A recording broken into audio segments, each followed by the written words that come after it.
ভালো নিয়ে যাচ্ছে, মানে ভালো না হলে পেয়ারা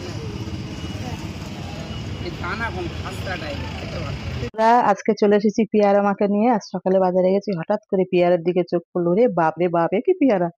দেখে দেখে পছন্দ করে এই পেয়ারাটা তুলে নিয়েছি। এখন এই পেয়ারাটা পানি দিয়ে ধুয়ে নেবো।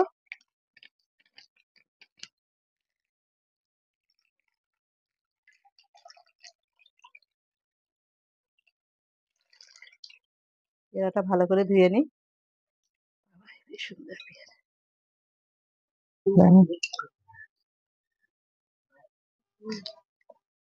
পেয়ারা মাখানোর জন্য যে উপকরণগুলো নিয়েছি সেগুলো এখানে রাখা আছে। এই যে ধনিয়া পাতা, কাঁচা লঙ্কা, শুকনো লঙ্কাও ভেজে নিয়েছি, জলজিরা আছে, লেবু, বিট লবণ, কাসুন্দি আর গুঁড়ো লঙ্কা, সরিষার তেল। এখন পেয়ারাটা ভালো করে ধুয়ে নিয়েছি, এবারে পেয়ারাটা কেটে নেবো। রেডি। কত সুন্দর পেয়ারা, দেখো খুব সুন্দর।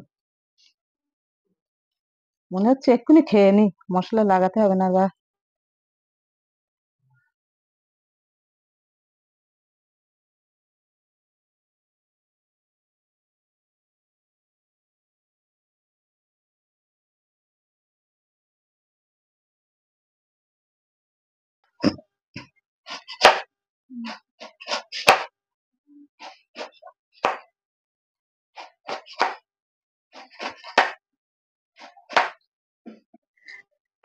পেয়ারাটা কাটা হয়ে গেছে, এবার এইগুলো একটু ধুয়ে নেবো।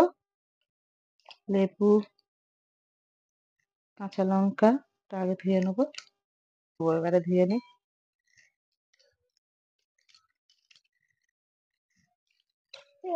ধনিয়া পাতাটা ভালো করে পরিষ্কার করে ধুয়ে নেবো। ধনিয়া পাতাটা ধোয়া হয়ে গেছে। এবারে পেয়ারা গুলো তুলে নেবো। এটাতে তুলে নেবো পেয়ারা গুলো।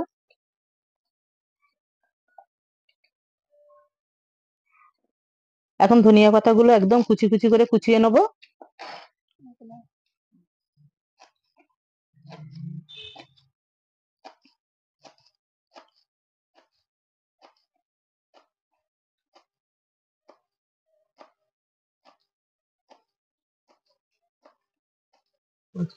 এখন কাঁচা লঙ্কা গুলো একদম কুচি কুচি করে কুচিয়ে নেবো।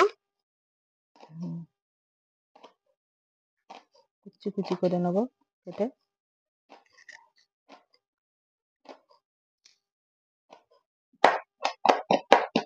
ওটা কেটে নেবো।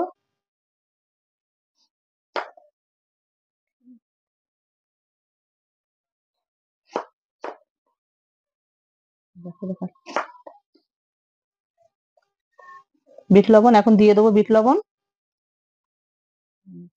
আর একটু দেবো, আর একটু অল্প, আর একটু অল্প।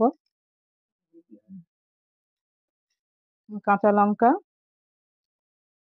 যে লঙ্কাগুলো কুচিয়ে রাখা ছিল, এবার দিয়ে দেবো ধনিয়া পাতা, শুকনো লঙ্কা ভেজে রাখা একটু দিয়ে দেবো। এটা দিলে আরো খুব সুন্দর টেস্ট আসে, ওই জন্য।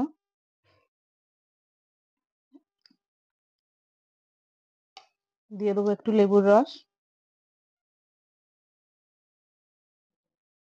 আর একটু দেবো।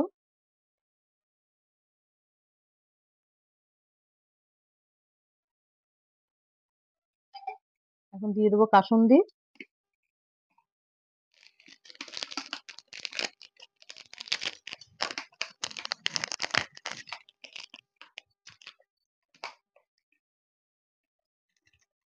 এবারে দেবো জলজিরা,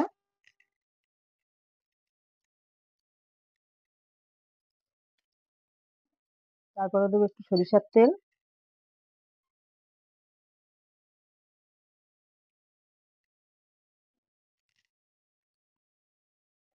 এবারে ভালো করে মেখে নেবো। একটু গুঁড়ো লঙ্কা দেবো, অল্প করে, অল্প করে গুঁড়ো লঙ্কা দেবো। একটু অল্পই দেবো কারণ কাঁচা লঙ্কা দেওয়া আছে তো। একটু মাখিয়ে নেবো।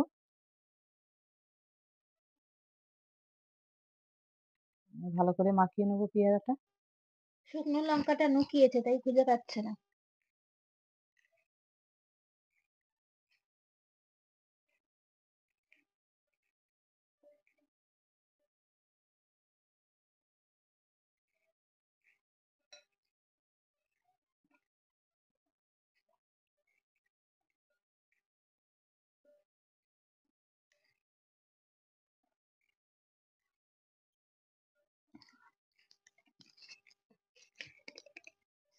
পেয়ারাটা দেখতেও খুব সুন্দর, গন্ধটাও খুব সুন্দর হচ্ছে, সেন্ট বার হচ্ছে খুব সুন্দর। এবার আমরা প্লেটে সাজিয়ে নেব। প্লেটে তুলে নেবো।